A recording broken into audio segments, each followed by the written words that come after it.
Tommie, I don't know if you've seen Cool Runnings, but there's a scene where they arrive at the top of the hill. You know, I don't think they've ever seen black people up there before, and that was how it always was with me and my dad, particularly when we first started, how that felt. Louis, how are you? You okay? I'm really well. How are you? Yeah, I'm good. I'm good. You know, I haven't seen you for so long. I know, long time no see. That's what I said. I'm, you know, trying to deal with what's happening. I'm sure the same with you. I'm sure the same with Mr. Smith, dealing with what's happening right now, COVID-19 and whatnot. But yeah. Where are you? Are you in the States? I'm in Montreal. I'm the coach here of the team, but it's been so difficult to coach at the minute because we keep on stopping, we keep on going to bubbles, and we keep on, you know how it is. It is what it is. It's not the easiest to be prepared or to prepare a team, but it is what it is. How about where are you, Tommie? Oh, I'm in Atlanta.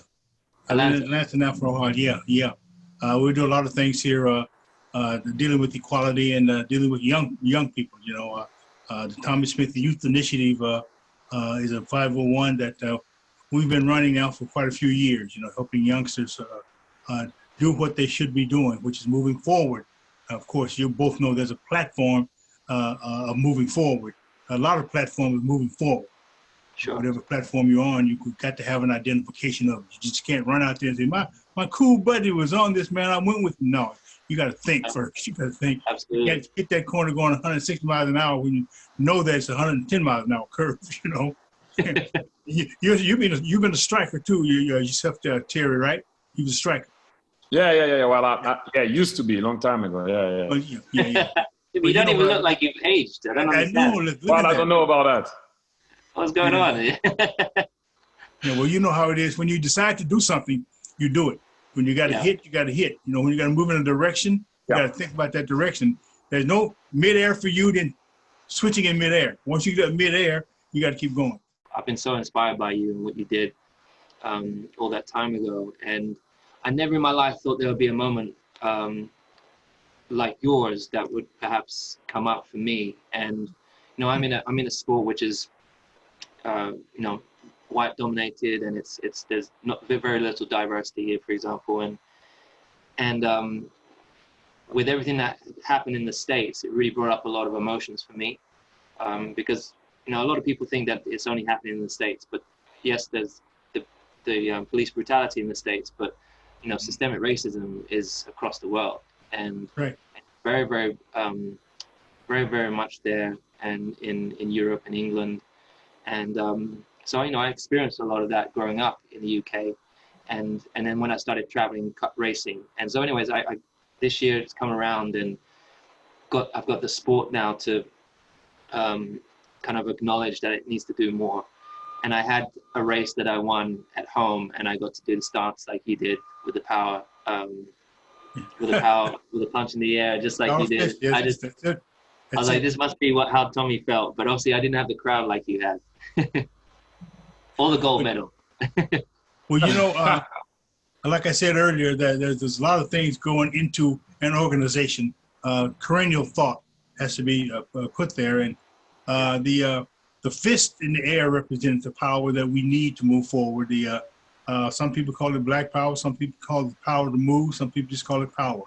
Yeah. But it was an inner motivating method of mine to make a move as a young black man in this country. Yeah. And I wanted to, since it started at San Jose State University, which I graduated from, that platform started there. And I wanted to end it as one of the people who started it, along with the 3 other people there. And, you know, when the athletes decided that they didn't want to boycott, we had been talking about this all year long, and I can understand that. They didn't want to boycott because a lot of people had other things on their mind. So they're like a democratic process of, you know, let's vote. So we voted, and the end result was each athlete would represent himself according to how he felt the country represented them. And so we all took our own stand. We shook our hand, we hugged each other, then we adjourned the meeting. Now this was some days before the race. So I didn't know what I was going to do, but I knew I had to do something to maintain a forward momentum so it could historically move forward. Like Lewis, I'm a bit older than Lewis, and I was born in '77. My dad told me the story, told me how it was. He gave me the date, 16th of October, '68. That date is always going to be in my mind.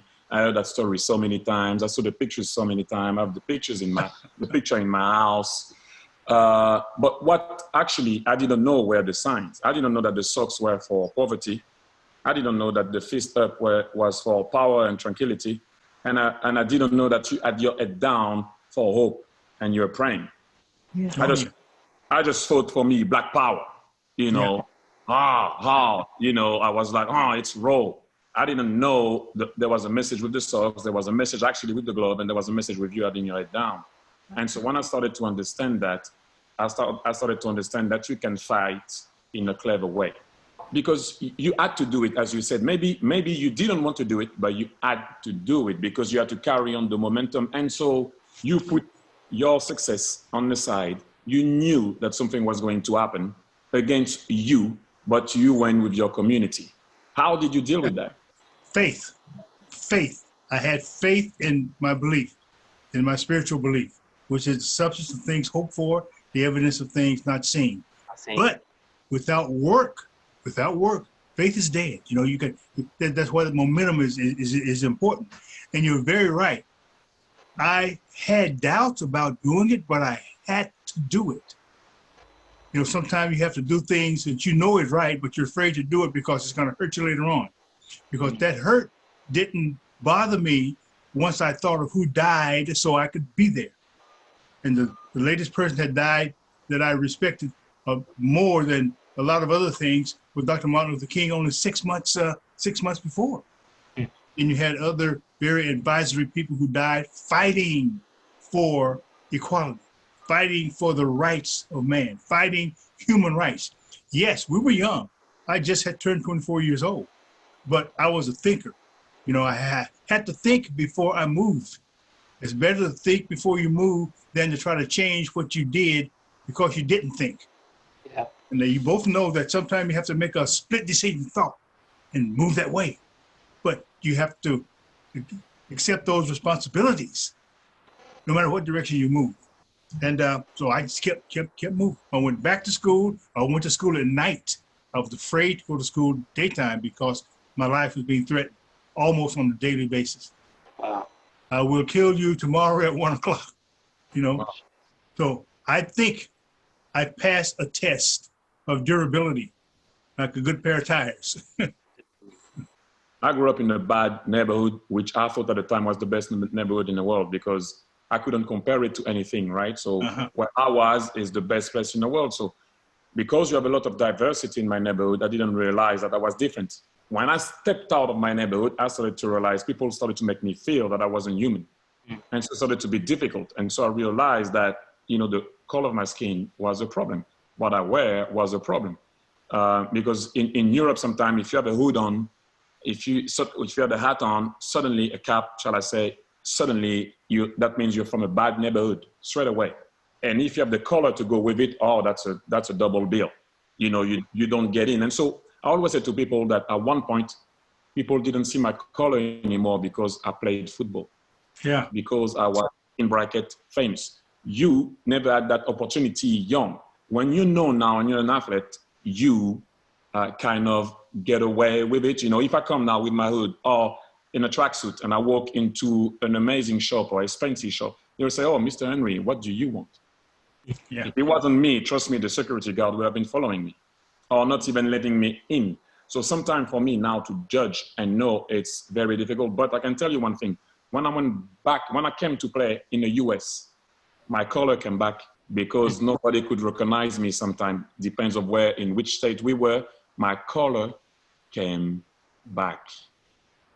And that was the first time that I went back to the first time I left my neighborhood where I was on amongst, in brackets, a certain community that wasn't looking at you like you're from another planet. So when I arrived in New York, some people could recognize me sometimes and some couldn't.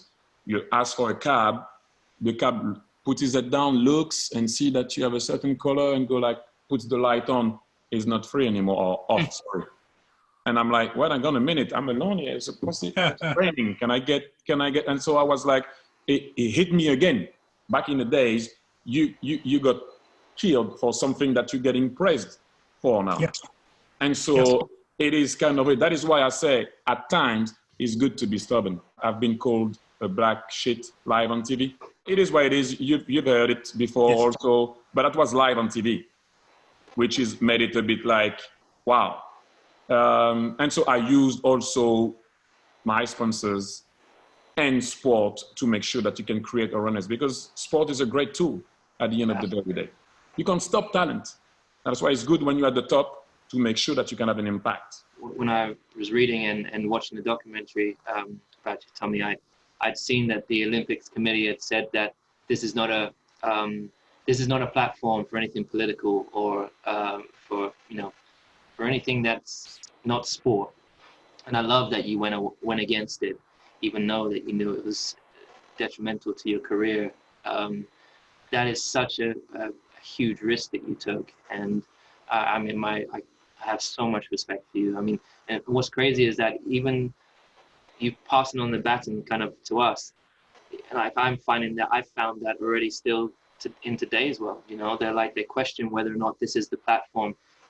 We don't like to associate ourselves with politics, and I'm like, this is not really politics. This is about humanity.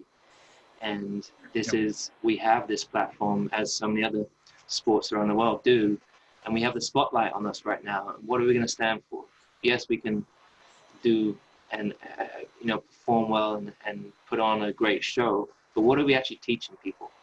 And I think that's, you started it back then, and I'm really trying to embrace what you had done so long ago, which I really can't even imagine. I mean, as I said, I've watched a lot of documentaries, because school I don't know how it was for you, Thierry, but school in England, you learn about white history. You don't learn about Malcolm X. You don't learn about Martin Luther King. You don't learn about Nelson Mandela.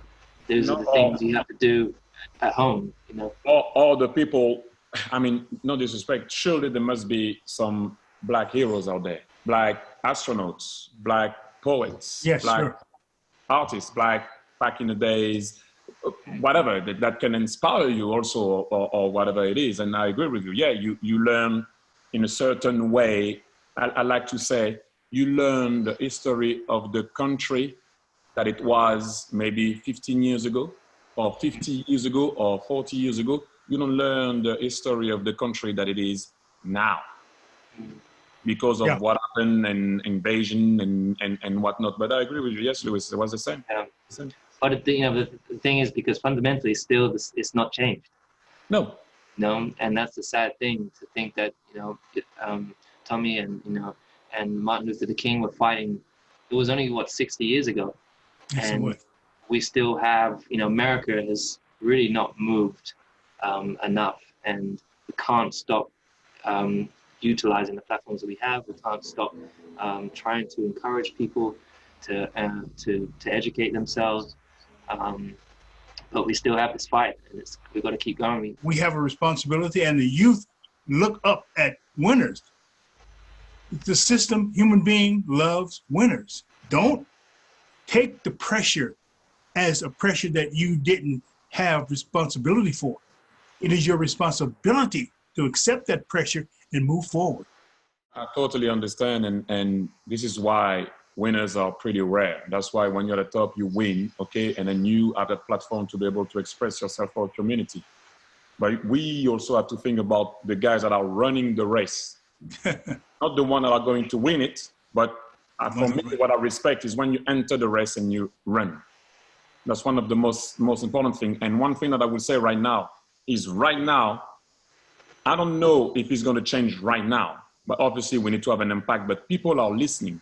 This is the difference now. People are at least listening. It's very important. And what you did, for example, I always say, not obviously I excuse myself for the people that are blind, but I always say that there's something worse than being blind. It's having eyesight with no vision. And you saw the future.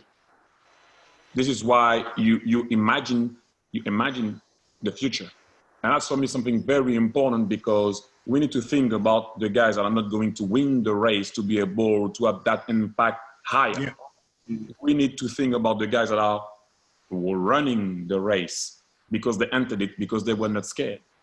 This is why we are the winners, in brackets, sorry to say, and then we need to have that little impact to make sure that the voice of the guys that are running the race are going to be heard. I think before this time, if I had said anything, people would have got even more defensive. And if Thierry had said too much back then, again, you'd just get negativity and a lot of pushback. But I think now that we have the mic, we have the attention, and what are we going to do with it? What do we actually want? How can we make change? It's down to education. It's how the children are educated, I think, which is where it starts. But I wanted to ask you a question. I always say to people, who helps the helper?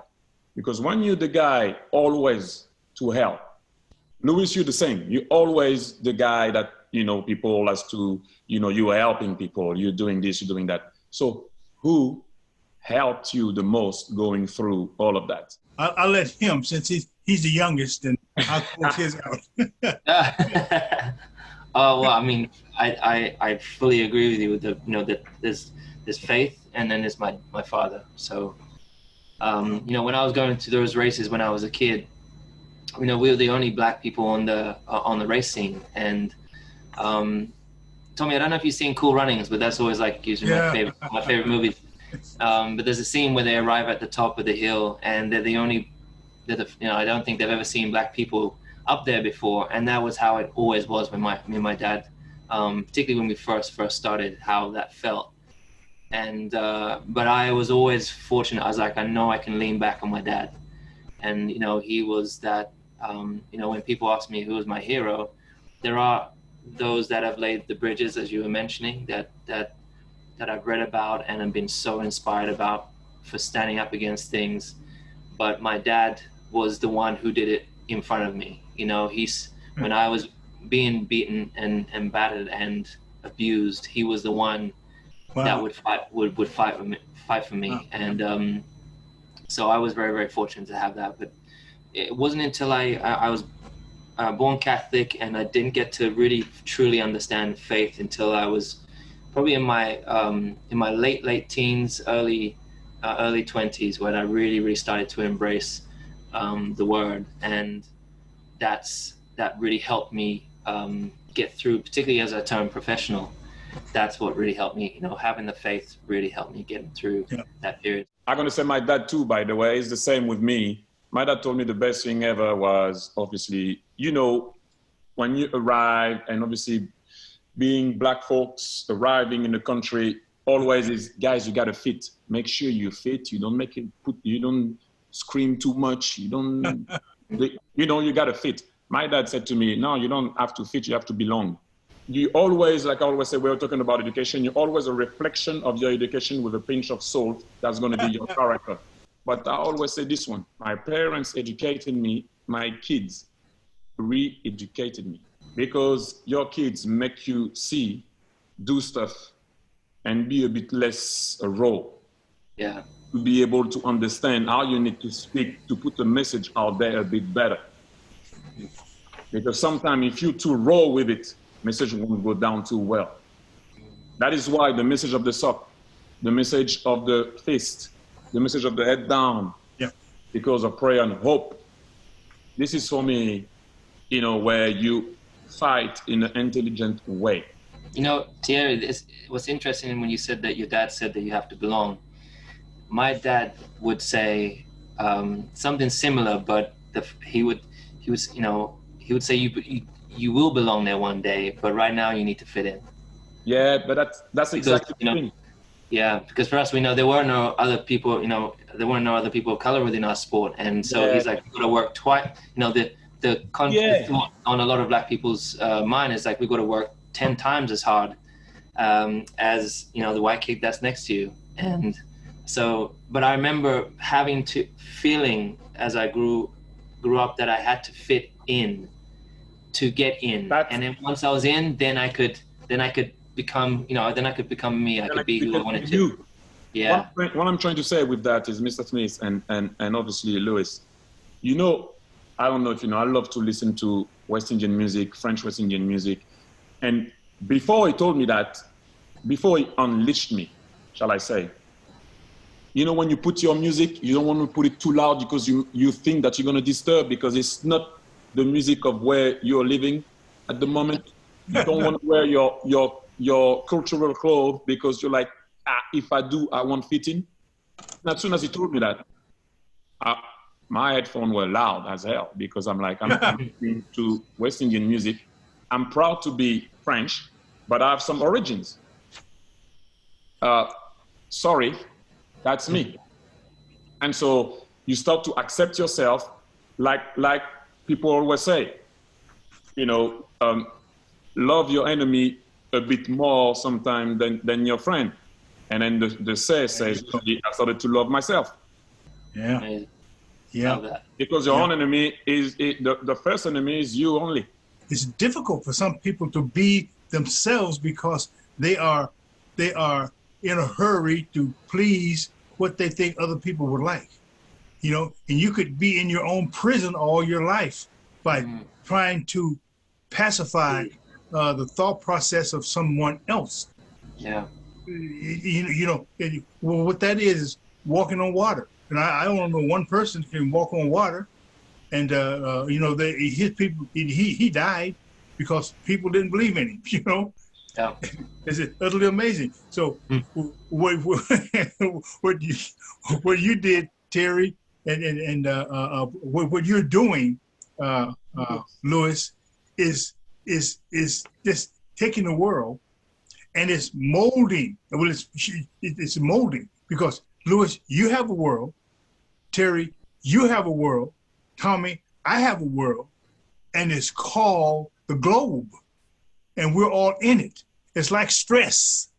You know, you have stress, then you have a lot of little stressors to make that big stress. So we have more than one direction to go to help others in need. But you got to keep that in mind now. But too much, this is my own makeup. Too much of anything is not good. Too little of the same is just as bad. So you have to know when to say no.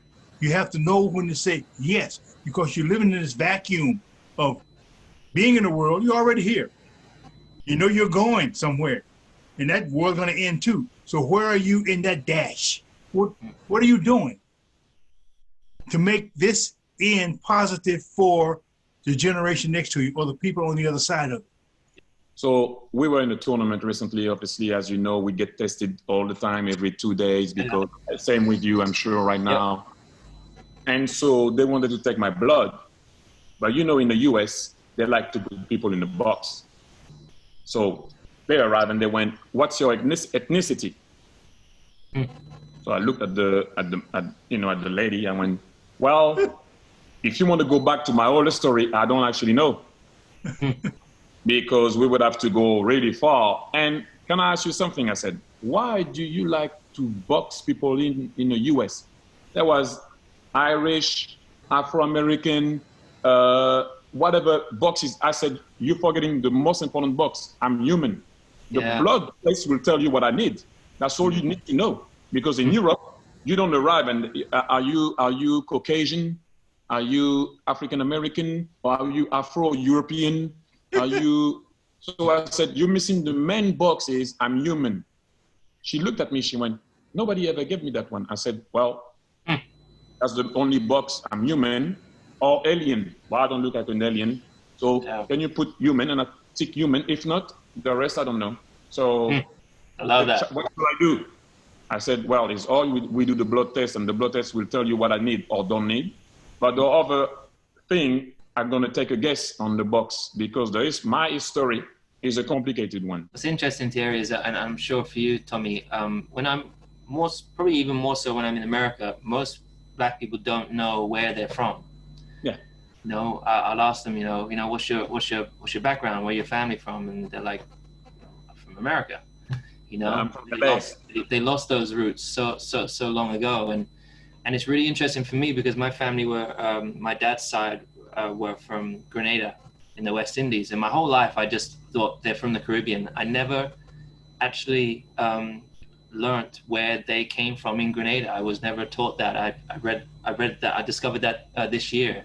So there's been a bit, you know, even for us that, you know, for Black people and people of color, it's you can still learn. And I've been going through a process of having to educate myself this year, more stuff that I missed when I was growing up, stuff that perhaps my dad didn't talk about, and you know what colorism is, and all these different things. I'm gonna read something, this one, because I always like to read it.